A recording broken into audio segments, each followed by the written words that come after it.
and welcome back to another episode of All In on Gaming. I'm your host, Joseph Lohmann from CPI, and joining me today is John Pappas from Idea Growth. Welcome, John. Thank you for having me. So wonderful to be here in beautiful Las Vegas. So you have a long history in gaming. Tell me a little bit about that. What have you come up from? Yeah, so believe it or not, I've been kind of involved in the digital gambling world going all the way back to 2006. And this was when Congress passed a law called the Unlawful Internet Gambling Enforcement Act, which impacted a lot of the companies I was working with at the time that were offering online poker in the United States. So going all the way back to 2006 is kind of how I got involved in this. In the subsequent years, I started and worked with an association called the Poker Players Alliance, which was a grassroots association of individuals, of more than 1 million individuals who wanted to have legal online poker in the US. And from that, I've kind of... So an advocacy group. An advocacy group, right. And so Idea is similarly situated, although rather than being grassroots, it's an advocacy group representing the actual online gaming companies. So a lot's changed from 2006, where online gambling was not legal anywhere, to now, almost 2025 or 2026, 20 years later, where we have online casino legal in 8 states, and we have online sports betting legal in 30 plus states, plus all these other online verticals, daily fantasy sports, online lotteries, new emerging things like prediction markets. So the digital landscape has changed dramatically over the last 20 years, and I feel like I've been along for that ride since the beginning. So you're part of Idea Growth, which is a trade association specific for digital gaming. Correct. But it's pretty specialized in the regulation standpoint from it, isn't it? Yeah, so what we're working for is we work to educate not only state lawmakers, but state gaming regulators on enacting policy that's going to work for consumers, for the state, and also for the companies that are going to be regulated. So our organization is somewhat diverse. We have big name brands like FanDuel and DraftKings and BetMGM are members, but smaller, lesser known suppliers are members of our organization, payment processors. So everybody who's kind of fills the whole ecosystem of online gaming is a member of our association, and we try to represent all of their interests before lawmakers and regulators so that they get a full view of what this industry is all about. And how is the regulation of iGaming different from land-based gaming? Like, what makes it so different? Why can't we just have the same regulations? There are a lot of similarities, right? But in a digital environment, there's actually ways to even more tightly regulate the gaming, right? So when I think about when I'm playing in a casino, there is a lot of anonymous play that happens in a casino. I can walk onto the floor right now and pull $100 out of my pocket and place a bet. Casino doesn't know that I made a bet. They don't know who I was. They just know that $100 transacted at one of their machines. Online, that doesn't happen. Every time you sign in to play online, you enter the virtual casino. We're KYCing the individual. We know exactly what you're doing. We know every dollar that's being spent and every dollar that's being won and lost, what games you played, how long you played. So there's actually a very unique digital footprint of every player, so it makes the regulation of it actually maybe easier than you would in a land-based casino, where you have to have surveillance equipment, you have to have training of dealers and floor staff. Online, it's a lot less of that, but more focused on, do you have all the right KYC in place to make sure that you're identifying the customer? Do you have geolocation to make sure that the gambling's only happening where it's legal? So if I'm in New Jersey and I'm betting on a New Jersey online casino, I have to physically be in New Jersey. I can't be driving over the bridge into New York to be able, why I'm placing those bets. So all of those things have to be regulated, and they have to create new rules. And so we work with the regulators to say, all right, what are the rules that are going to work that make it fill the intent of the law that you want, maximize tax revenue, but also make sure the consumers are protected.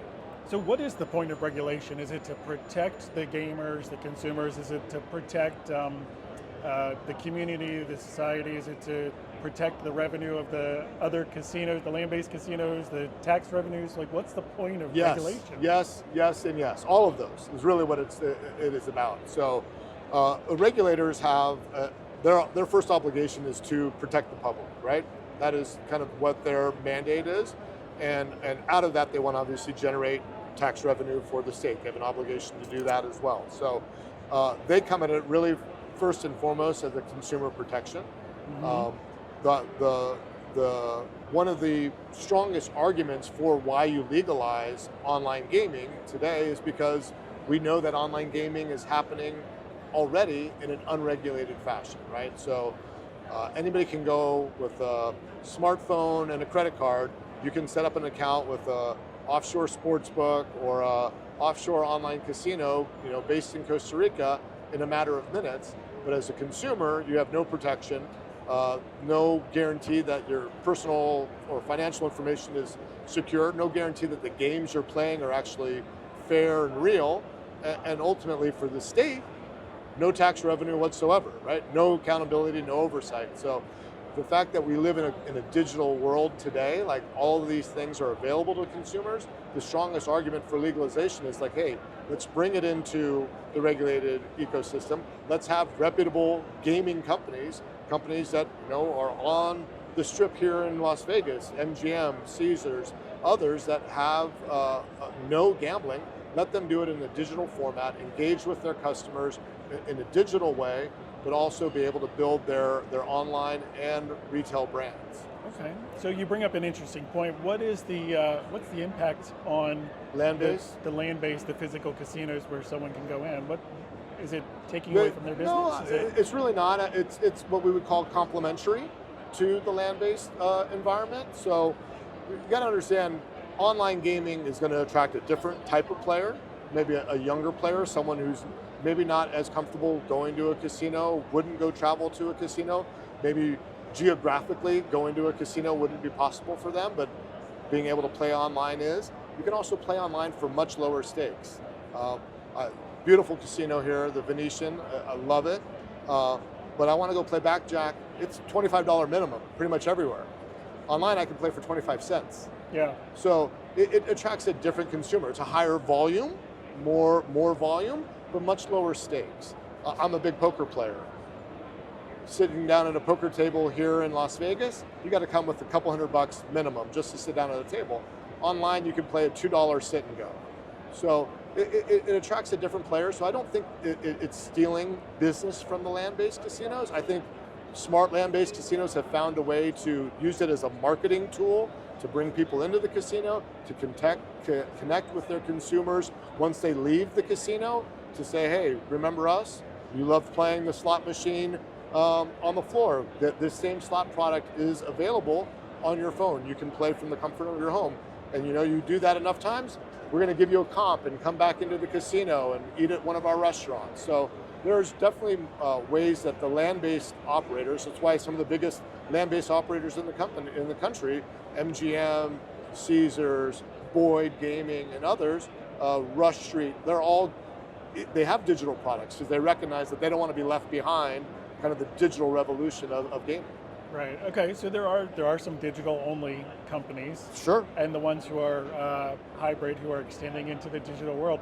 Are they viewing this as an extension of their player experience, where it's similar game, similar experience, and it's either online or in person, or are they treating it as two separate types of play? I think they are treating it as a way to expand their total addressable market, if you will, the TAM, if you will, of their player base. So interesting data that's been shared by Boyd when they launched online gaming through their Borgata, which they own in Las Vegas, New Jersey. When they launched, they looked at their database of online players. 75% of them were brand new to them. These are customers that had never stepped foot in their casino. So they So it's more about expanding It's expanding their reach, right? their customer Exactly. base. It's expanding their customer base. So Perhaps, like you said, the younger ones who, younger consumers, and COVID's changed a lot of things. The way people feel about going to casinos, anyways, has changed. I think the way people just where we're gravitating for entertainment options seems to be more digital today than it ever was. And we're seeing that, right? So across the country, casino revenue growth has been somewhat flat or up a little bit, but nothing like it was, for decades before, where that was the only game in town. I think now what we see is that people are looking for other entertainment options and not just gambling, right? There's so much more that people are doing that the casinos have to compete. And a casino today, most of the revenue may not even be coming from gambling, right? It may be coming from all the other amenities that they have at the casino. The experience. The experiences, Yes. yeah. And you don't get that online, quite frankly. So it's you can't equate the two. So I'm going to play online poker. That's a me thing. I enjoy doing it, pass the time, recreation. But if I want to enjoy poker, I'm going to come out to the World Series of Poker and play in the World Series of Poker and compete with real people, field the chips, have banter with the guy sitting next to me or the woman sitting next to me. And that you can't replace that online. But it's certainly a way that people can still be engaged with the gambling product away from the casino. Yeah, there's no movies about people taking a bachelor party online. Not yet. You go to Las Vegas, you go to Atlantic not yet. I mean, artificial intelligence is It's getting pretty good. yeah, that's true. Okay, so let's talk about the regulations for a second. It's state by state, is it not? Correct, That's yeah. a bit complicated. Why is it like that? Gambling has always been a state-regulated issue, right? So states have the authority to legalize or prohibit whatever forms of gambling there are. Many have done either by constitutional, voter referendums, through the legislature. So every state has a different approach to gambling. Some have only tribal casinos, some don't have any casinos at all. Some have lotteries, some don't. So every state is kind of making those decisions, and that's true for online gaming as well, right? So a state like Michigan's an interesting example where they have land-based casinos, they have tribal casinos, they have online sports betting, they have online casino, they have online poker, and they have an online lottery. And they have, they have all that too on the retail side, and online horse racing. So it's very, every state is going to approach it different, and some are taking an a la carte approach. More prevalent today is sports betting, right? Sports betting and online sports betting is legal in 30 plus states. Online casino is still only legal in about 8 states. So there's a long way to go for online casino to catch up to sports betting, but it's also a little harder fight because of some of the inter-industry fighting. Some people, as you were mentioning earlier, like, is this cannibalistic to our operations? Is it complementary? How do I actually do online and retail both successfully? And I think companies are really trying to figure that out. And that's where you come in. You as your association, serve in an education standpoint. You educate lawmakers. We educate the lawmakers, we educate the regulators, but we're also trying to educate the public and others in the space, right? So there are, tribal nations, and tribal gaming is a huge part of our gaming economy. Getting them to understand the economics of digital gaming and how that could be good for them, that's part of what we're doing as well. I mean, we're not directly trying to sell them anything. They're going to make these determinations on their own. But if we are able to demonstrate to them to say, hey, there's a lot of economic opportunity for you if you expand into digital gaming. We're not saying you choose one over the other. We think you can do both, and you can do both very successfully, and both can help feed each other's businesses. Complementary, like you said. Yes. Okay. So when you're going in and you're doing your education, is there a best practices type of a thing that you talk about? Like, what does an ideal regulation look like?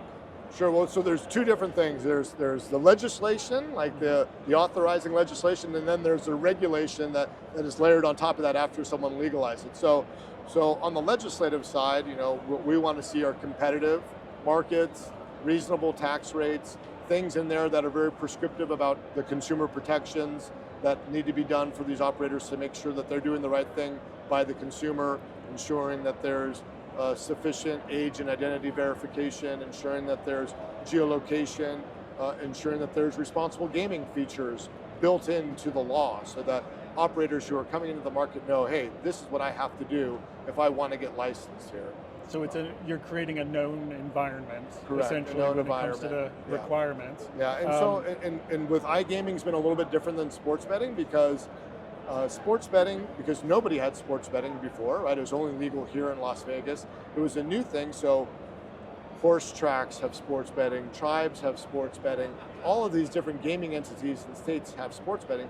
Casino's been a little bit different. Usually iCasino has always been tethered to a land-based casino. So in every state where iCasino has been legalized, the online platform has to have a relationship with a physical land-based casino. And I think that's a smart play to ensure that the land-based casinos that have a serious investment in the state in terms of jobs, economic productivity, that they have a partner that is committed to the land-based business as well. Okay. So these regulations, know your customer, geolocation, everything, are they, do they make it harder for players to play? Like you said, anyone could walk in a casino, you don't know who they are. Correct. They can put a $1, $20 in a slot machine and play. Is it harder to get started with online gaming? There has to be a balance, right? Because you want to make sure you have the controls in place to ensure that the digital environment isn't subject to fraud or manipulation. Right. But you also don't want to make it so stringent that a player is just going to say, why am I going to jump through all these hoops just so I can bet on sports online, right? Like, so what is the compromise? Yeah, I mean, in your eyes? Well, I mean, technology's really gone a long way from being able to validate someone's identity by not just entering their social security number, and date of birth and splashing that up against databases, but actually doing liveliness checks, taking a photo of an ID, things like that can be done in seconds. You're not talking about minutes or hours. Someone's identity can be validated in seconds. And so a lot of companies have focused on how do we streamline the onboarding process to reduce that friction and make sure that the customer experience is as seamless as possible, so that if someone says, hey, I want to be able to bet tonight on the NFL game, that it's not an arduous process for them to do that, because quite frankly, the alternative for them is if they're not near a regulated casino, they're going to go online to an offshore sports book, going to get your money, get you on their platform as quickly as possible, and they don't have the same standards that a regulated operator would have. So there has to be a balance there. No one is suggesting that there should be no regulation, right? We have to make sure that you are who you say you are where you are where you say you are, right? So that you're in a legal jurisdiction, and that that the sites themselves have all of the integrity features that you would expect when you walked into a land-based casino. When I go into a casino, all those machines are tested by GLI or some other testing lab. That's the same thing for all the online games. They have to be certified and tested by independent labs, and those certifications have to be presented to the regulators so that they know that the games are fair.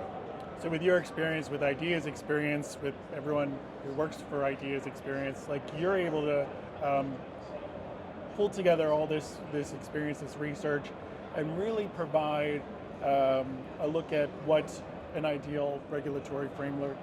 Yeah, and I think we provide a unique perspective because we represent everyone in that value chain, right? So from the geolocation provider, from the payments providers, to the operators. We have everybody within our coalition, so we can talk to a regulator and say, oh, you want to know how you can properly age and identify somebody? Well, we have a member, that's exactly what they do. Oh, you want to talk to somebody about how they geolocate? Well, we actually have a member, and they can come and be a trusted resource for lawmakers and regulators so that they understand how to do this properly. And it's the market is becoming incredibly competitive, and new entrants into the market. So having a trusted voice for lawmakers and regulators, I think, is really valuable, and that's what IDEA tries to present. Okay, so I'm curious, if you don't mind, I'd like to talk about taxes for a second. Sure. Tax rates, I'm sure is a fun topic to talk about. You mentioned something earlier about finding the right balance of taxes. Why is that important? Well, it's important because, as I mentioned, remember, there's an entirely unregulated market out there that pays no taxes, right? Sure. So you want to make sure that the state has an objective to raise some revenue and protect consumers, right? That's how they're focusing on it. But you have to make sure that you do it in a way that is going to create a sustainable industry, right? So if you put a tax rate that's too high, then the operators in the market are going to cut back on other things, whether it be promotions, or their offerings will be less robust than they would be in a low tax market where they don't have as much overhead. So I think there is this balance. Like for sports betting, we see somewhere between that 15 to 20% to be the right amount. Mm-hmm. For iGaming, it's probably somewhere between 20 and 35%, depending on it. You also have this kind of push and pull between the land-based industry saying, well, we're paying this amount of money tax for our games. The online environment should be paying the same. Just as much at least. Just as much at least, right? Yeah. So there's Is that a fair comparison though? It's a little different, right? I mean, the marketing costs, believe it or not, for an online casino are far higher than they are for a land-based casino, right? But we don't have cocktail servers online and other things that a land-based casino has to pay for. So there's a bit of a balance. And what we've seen in the last year or so is a lot of states that did early, particularly on sports betting, have kind of gone back and said, okay, maybe we need to adjust our tax rate to bring in more revenue. And there's finding that balance right around between 15 and 20% seems to be the sweet spot for sports betting. And iGaming can be a little bit higher because it's a more profitable business. It can be taxed at a higher rate. And the interesting thing is, from a state's perspective, iGaming delivers way more tax revenue than sports betting ever does, because the volatility in sports betting, 1 month can be, mm-hmm. between October and December, huge seasonal. months, because seasonal, very seasonal. Sure. But if you are in a state like Kansas, let's say, and everybody's betting on the Chiefs every week, and the Chiefs are winning every week, then the state's not making as much money because the sportsbooks aren't making that much money. Online casino is a little different. There's the house edge. It's more predictable. It's more predictable, and the revenues are just quite, outweigh that. So in every state where there's both online sports betting and online casino revenues for the state are sometimes 2, 3, 4 times higher than what online sports betting is delivering. Okay. I'd imagine though, with a new industry like this, you have to be careful not to overtax it, because there's an investment to get this up and running. Not only overtax it, and there needs to be some predictability, right? Mm-hmm. Companies enter into a market for a 5-year license term. Like the idea that some states have said, 2 years in, we're going to change the tax rate. Our operator says, well, wait a second, we came in with this idea, we have these forecasts, and now you're doubling the tax rate on us. That isn't fair for us as a business, right? And you can't just view an online casino as a piggy bank for a state. Right. It's a business like any other business, and they have to be able to survive. And they can't survive. Yeah, exactly. Then there's no bank. So like you got to, if you push the pendulum too far one way, then the industry is going to collapse under its own weight and deliver no value to the state whatsoever. And then the players are left with the black markets. Correct. Which generates no tax revenue, has no security built in. Exactly. Okay. Exactly. States. Let's talk about states. Are there any states that are on the verge of like a breakthrough, making these laws happen, enabling iGaming, sports betting? Well, I mean, sports betting went off like wildfire. There's only a handful of states left for sports betting, but they're big states. States like California, Texas, Georgia are all big states on the map that the industry is very interested, and we're very active in engaging in those states and making sure that there could be legalization in those states in the near future. So those on the sports betting side. iGaming, the map's much more wide. So there's small states like like a New Hampshire that are looking at bills, in Maine, to bigger states like Maryland and Indiana that are doing it. There's such a great story to tell from iGaming on the tax revenue side, on the consumer protection side.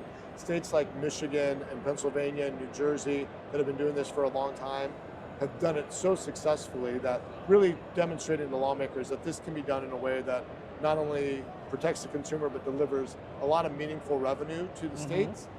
And I think a lot of states are going to be grappling with revenue issues over the next several years. So I think there's an opportunity there to maybe expand the iGaming footprint a little bit more, because states are really going to be looking for new revenue, and there aren't too many industries that are coming to a state government saying, tax us, regulate us, but the online casino industry is. Okay, so what's the future of iGaming? What do you see in the next 5-10 years for the industry? Oh, I mean, 10 years, I think we're going to see a good number of states have adopted this. I think we're going to see it become more normalized. I think we're going to see the land-based industry coalesce around this idea that, hey, let's make online, the digital offering, just a simple extension of our land-based casinos, so that our consumer and our customer feel just as comfortable coming into our casino as they do playing on their phone. And maybe it's a new consumer that we're finding, right? That would never come into our casino if they didn't even discover us first on the phone. So I think we're going to see kind of a sea change in how people's perceptions are about online gambling, where it becomes more normalized as people become, more used to entertainment options in the digital form. Yeah, and synergetic with the land-based more than it is now. Yep. Excellent. Exactly. Anything else you wanted to add? No, I think this has been really fun. I really enjoy talking to you guys, and this is a beautiful setup you have here on the G2E floor, and we're quite proud of it. Yes, it's an incredible show every year, and it's changed every year. So I've been coming to G2Es basically since it started. And 20 years ago, the floor was lined with mostly, slot machines and retail gaming, and now it's like more than a 50-50 split, where it's a lot of digital, and retail is obviously still very important, but it's the industry has changed quite a bit in that 20 years. And the number of booths that I see with AI is crazy. Well, if you're not talking about AI, no one's listening. Absolutely. John, thank you so much for joining us. And thank you for watching. If you'd like to learn more about Idea Growth, we've tagged them below in the show comments. And if you enjoyed this podcast, I would love it if you would like, share, and follow us online. You can find us on YouTube, Vimeo, Apple Podcasts, and Spotify.